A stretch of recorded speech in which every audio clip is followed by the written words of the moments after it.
we call it humanity. That is Ubuntu in Zulu. Just treating people with respect and dignity. I am because we are, and we are because the planet is.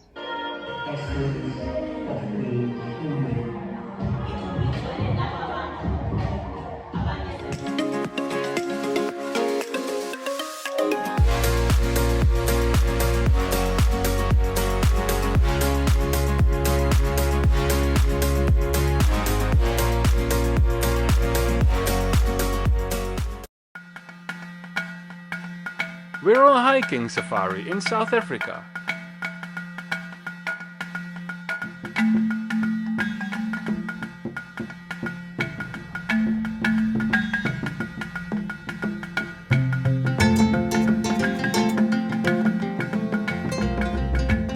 Our guide Mpile regularly mentions an African life philosophy, Ubuntu.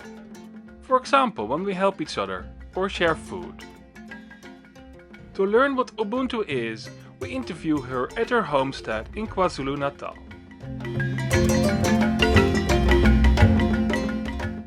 Can you explain what Ubuntu is? Ubuntu, I can say it's in your language as European people, you call it humanity. That is Ubuntu in Zulu, and how you show humanity or how you show Ubuntu to someone. It's whereby you do the favor without expecting any revenge. For an example, I can't eat, whereas my neighbor doesn't have anything to eat. I help. I make sure that my neighbor have like maize meal, got food to eat. That's the way of showing Ubuntu. Cool. When you look after someone, no matter it's your family or it's your friend or not, just do humanity without expecting any return. Yes. So as a human, you must be very helpful and help everyone around your village. So it's very important. Yeah. You see, I'm from this homestead. You see, there's lots of kids here. So when I'm working, I'm not working for me only. I'm working for all of them, even my neighbors. I have to help. It's a part of Ubuntu. How can I get food while a next child is starving? Do not undermine someone. No matter you see that you're rich or you're better or you're well educated, but it doesn't mean that you mustn't respect people. You respect everyone, even the youngest person. You have to respect. Yeah.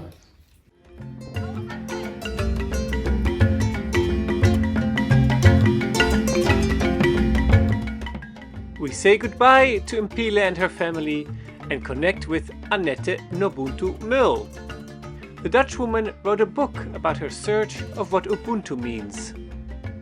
She set up the Netherlands Ubuntu Society to spread the African philosophy in the Western world. How does she see Ubuntu? En als we het dadelijk over Ubuntu gaan hebben, is in de begroeting, begint met Sabobona. En Sabobona betekent ik zie jou. Dus je begint niet met jezelf voor te stellen, je begint met het zien van de ander. Het gaat om de ethiek vanuit Ubuntu, een onuitputtelijke bron van medemenselijkheid, van compassie, van zorg voor de ander is zorgen voor jezelf. Het is een zorgethiek.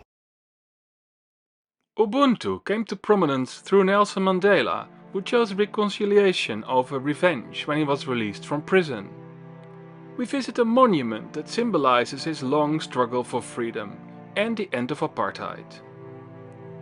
Annette explains why reconciliation is part and parcel of Ubuntu. If you want to go fast, go alone. If you want to go far, go together.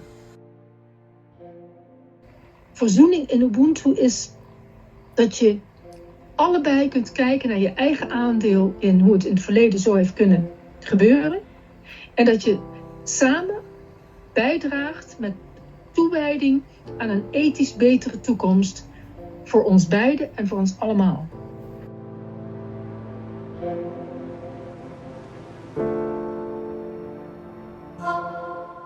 En dit herstelrecht is iets wat zo in de wortels van Ubuntu zit, omdat het gaat om herstel van de gemeenschap, in plaats van schuld, boete en isolatie.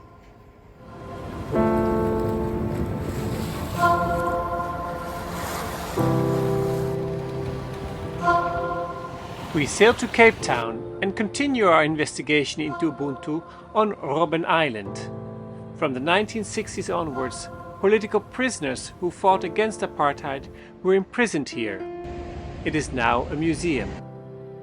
An ex-convict tells us about the inhumane conditions under which he and many others, including Nelson Mandela, were held.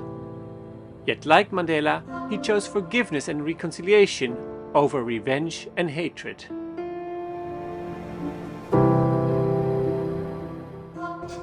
Most of us are staying here on Robben Island, and also myself. And those guards who victimized us here on Robben Island. We are now friends. And also we thank the international community. Their contribution that is made during our struggle by supporting us militarily, financially, morally, and spiritually. On that note, I thank you. May God bless. Now we proceed to the harbor. Thank you. Now you are released. Mandela is widely credited for avoiding carnage once apartheid was abolished. If we fight, our children lose, he stated. His inspiration, Ubuntu. South Africa's other famous promoter of Ubuntu was Archbishop Desmond Tutu. We visit a museum dedicated to him and his wife. He defined Ubuntu as a person is a person through other persons. As chairman of the Truth and Reconciliation Commission, Tutu heard victims and perpetrators of crimes committed during the apartheid regime. If the perpetrators told the truth about their crimes and showed remorse, they were given amnesty. Tutu believed in the power of forgiveness as well as the cleansing power of admitting guilt.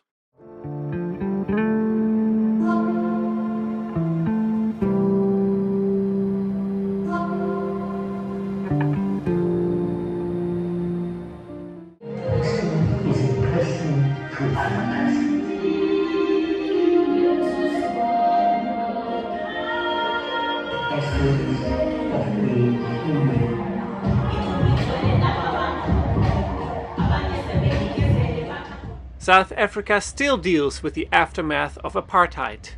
Its unemployment and crime rates are high.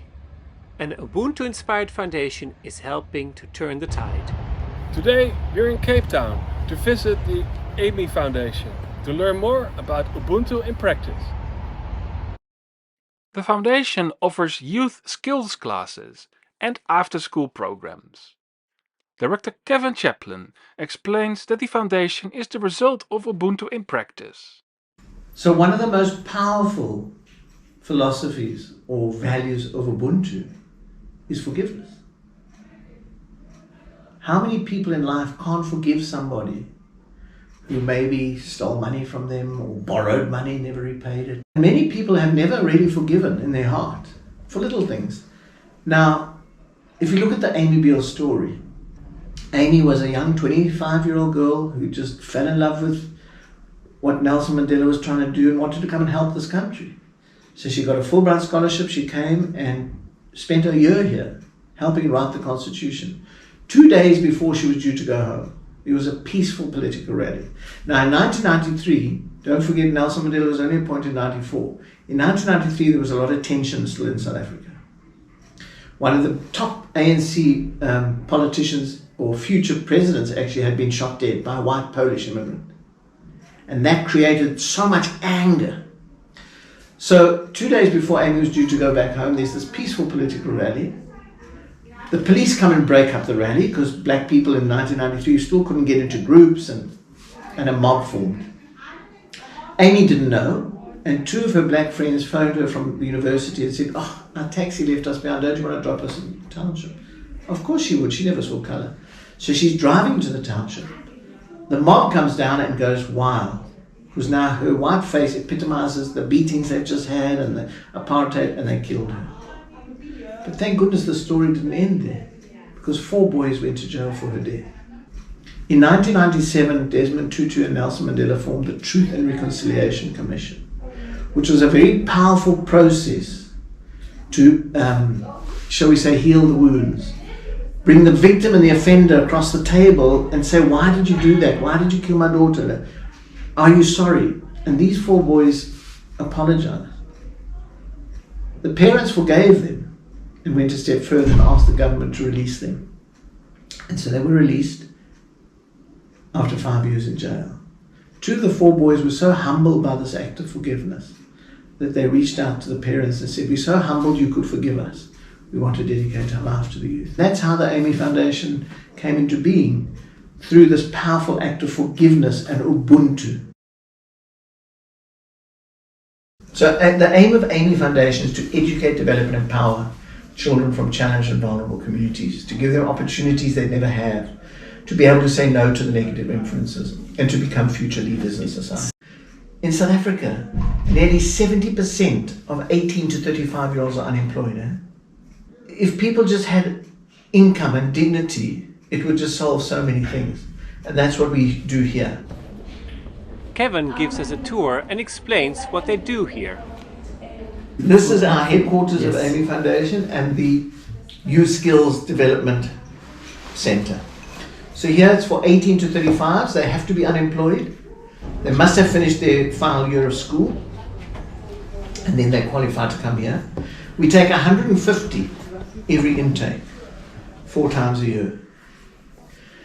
So 600 this year. So we do manicures, pedicures, gel, eyebrow and eyelash tinting, and then also full body Swedish massage. Teach them yachting, that I can get them into companies. So companies, they're looking for skilled artisans. So I'm going to start with the model first, because I sail rudder control boats, but also sailboats, you know. And my hope is to teach them the yachting fraternity, from modeling to sailing, to get them to build their own yacht and sail in the sea. That's my goal. Do you want to do any filming? Yes, I am filming.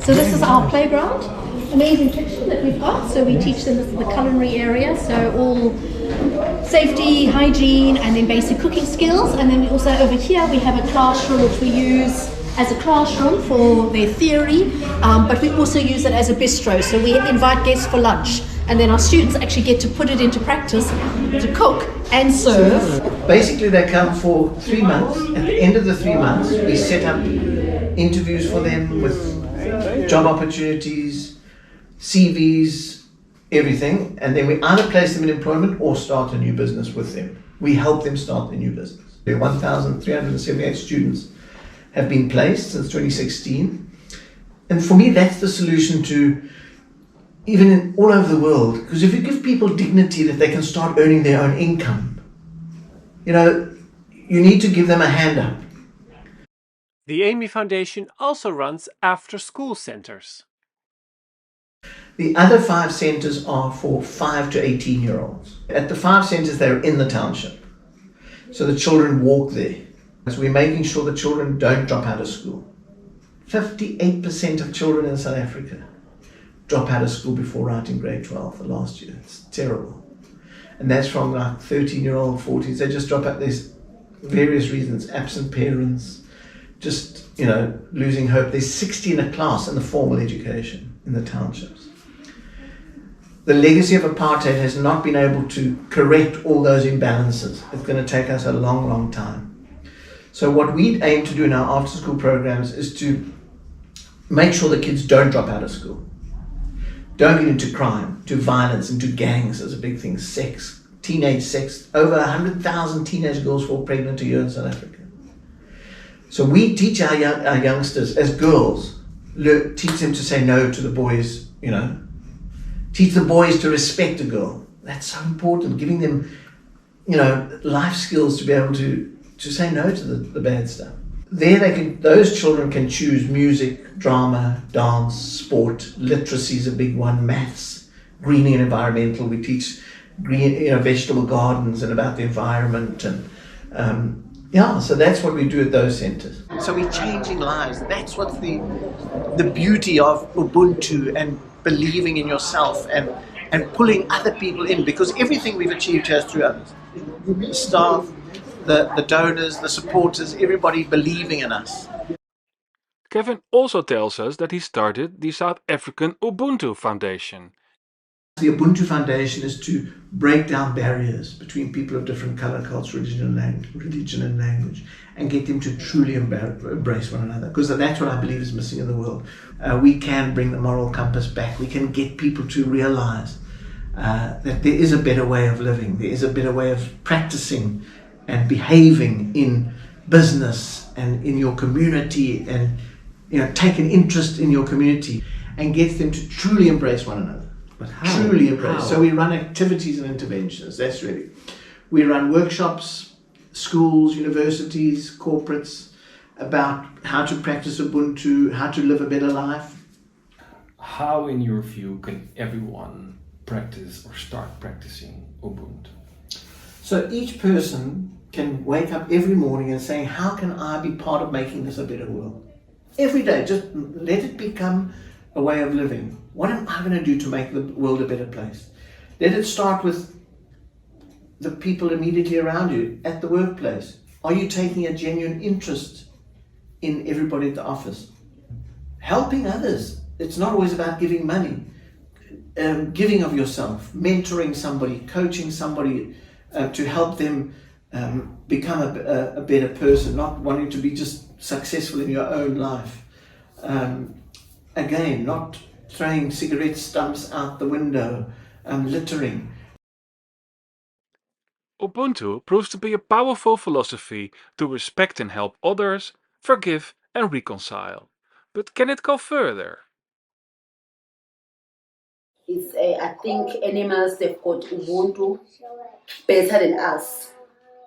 They're better than us because sometimes we can find impalas, inyalas, giraffes, zebras, all those big antelopes all together.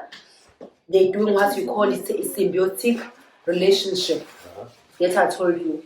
They've got what we call it a symbiotic relationship whereby they help each other, including the baboons and the monkeys all together. The baboons, they can sit up the tree, then they can look far, they can see the predators from the distance. As soon as they see the predators, they can just shout to help those young impalas and inyalas, because you see, they're busy browsing and grazing the grass. They can't see anything, they can't see far. But the baboons, they can able to help by like shouting like, "Poh, poh, poh." Then everyone will know, oh, okay, there's a danger around. Then they just try to run. Annette believes that Ubuntu should even guide our economy and decision-making. Het lijkt alsof we een lugubere stoelendans spelen, waarop het neoliberalistisch systeem met het ik voorop in elkaar zit. Ik wil heus wel voor jou zorgen, maar ik zorg eerst voor mijn eigen stoel. En dan gaan steeds meer mensen gaan afvallen. En als we die zien als, je bent een loser, of je hebt niet hard genoeg je best gedaan, of dan zullen we moeten gaan beseffen dat we één zijn. En als ik vanuit Ubuntu zeg ik dan, when I dehumanize you, I indirectly dehumanize myself. Als we onlosmakelijk met elkaar verbonden zijn, dan is het dat ik zorg draag voor jou ook. Even met die stoelendans die meet voor. Dan is dat niet dat ik alleen zorg draag voor jou, maar zorgen voor jou is zorgen voor mezelf. Dus omdat we onlosmakelijk met elkaar verbonden zijn, betekent dat dus in de zorg, maar ook in de besluitvorming, in families, in organisaties, betekent dit dus ook dat je, ik noem het wel eens dat ik graag een ander Nederlands woord zou willen zien, om het te kunnen voelen, dat is deelgever. Dat je deelgever bent, in plaats van deelnemer aan een kerstdiner of een vergadering. Deelnemer is what's in for me. Het lijkt wel alsof het symbolisch is. Een deelgever is, ik geef aan een geheel waar ik zelf onderdeel van ben. En mijn partner Jan Terlouw, vind ik wel mooi, heeft daar een mooie symboliek bij bedacht in een van zijn boeken, Het Hebzuchtgas. Hij zegt, als we dus bij de besluitvorming, heel praktisch, dat iedere organisatie of ieder familielid, maakt niet uit, dat er een toekomststoel, een lege stoel wordt bijgeplaatst. En op die toekomststoel, daar zitten er nog ongeboren kinderen. Dus als we een besluit nemen, wat zegt de toekomststoel? Die moeten naar een andere economie toe, waarbij het een ecologisch-ethische economie gaat worden. Niet het geld en het winst volgens de stoelendans voorop, maar dat we de ecologie, de aarde voorop stellen. En daar met ethiek en de waarden kijken wat een gelijkwaardige en faire en solidaire economie zal worden.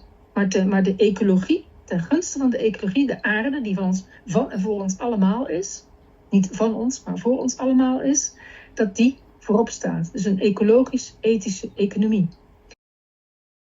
Annette also points out that Tutu extended Ubuntu to our planet. Dus Desmond Tutu 6 jaar geleden nog gevraagd heeft om er specifiek aan toe te voegen: I am because we are and we are because the planet is. Kevin agrees. Absolutely, because if you practice Ubuntu, it's not just about respecting other religion, culture, language, it's about respecting the planet. So everything we do, if we practice Ubuntu, is also leaving Earth in a better place for all the future generations. And that's what's got to, that's why we created 13 values and principles.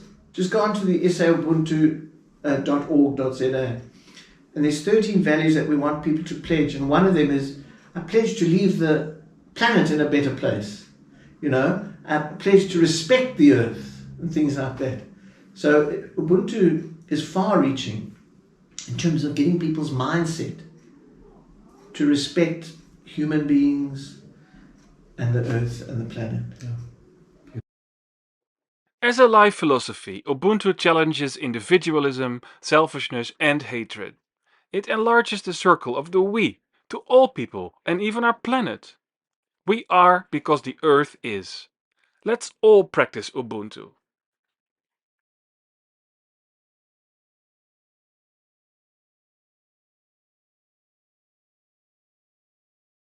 Did you like this video? And want to see more? Subscribe to our YouTube channel.